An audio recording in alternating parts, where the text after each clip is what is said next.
Bonjour à chacune et à chacun. Nous allons débuter un temps de partage et de réflexion autour de cette thématique au pied du Seigneur. Je lis dans l'évangile de Luc au chapitre 10 les versets 38, 39, 41 et 42. Il arriva, comme il était en chemin, qu'il entra dans un village, et une femme nommée Marthe le reçut dans sa maison. Elle avait une sœur appelée Marie qui, s'étant assise aux pieds de Jésus, écoutait sa parole. Jésus lui répondit, « Marthe, Marthe, tu t'inquiètes et tu te tourmentes de beaucoup de choses. Mais il n'est besoin que d'une seule, et Marie a choisi la bonne part, qui ne lui sera pas ôtée. Amen. » De tous les disciples de Christ mentionnés dans les évangiles, il n'y en a probablement aucun dont le cœur soit plus entièrement dévoué à Christ que Marie de Béthanie. Elle ne fait aucun cas d'elle-même, mais n'a que Christ en vue. C'est ainsi que nous la trouvons dans 3 circonstances au pied de Jésus. Nous la voyons d'abord dans la maison de sa sœur à Béthanie. Lorsque le prince de la vie entre dans cette maison, Marie s'assied à ses pieds pour apprendre de lui. Il se peut que nous connaissions beaucoup de choses sur Christ, mais pour le connaître, lui, nous devons être dans sa compagnie et à ses pieds, apprendre ses pensées à travers sa parole. Comme pécheurs, nous sommes venus aux pieds du Sauveur et nous avons découvert qu'il nous aime malgré tous nos péchés et qu'il est mort pour nous. Dès lors, pour faire des progrès spirituels, pour être utile au Maître, préparé pour toute bonne œuvre, la seule chose nécessaire pour nous, c'est de prendre notre place à ses pieds et d'écouter sa parole.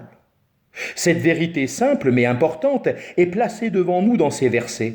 Le Seigneur, en chemin vers Jérusalem, arrive à un certain village où une femme nommée Marthe le reçoit dans sa maison. Elle est heureuse de lui ouvrir sa porte et s'affaire aussitôt pour répondre à ses besoins matériels.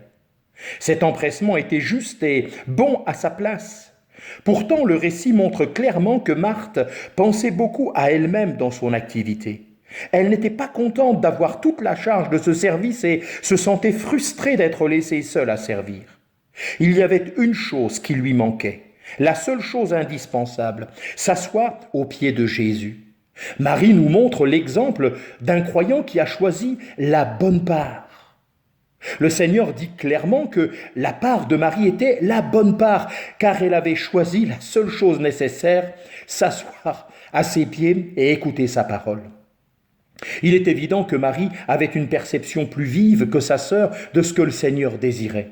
Quelqu'un a dit, le regard de Marthe voyait la fatigue du Seigneur et voulait donner, la foi de Marie saisissait sa plénitude et voulait recevoir. Marthe pensait au Seigneur seulement comme à quelqu'un qui nous demanderait quelque chose. Au-delà de tout le service dont Jésus est tellement digne, Marie discernait que le désir de son cœur et le plus grand but de sa venue dans ce monde était de nous communiquer quelque chose. La grâce et la vérité sont venues par Jésus-Christ.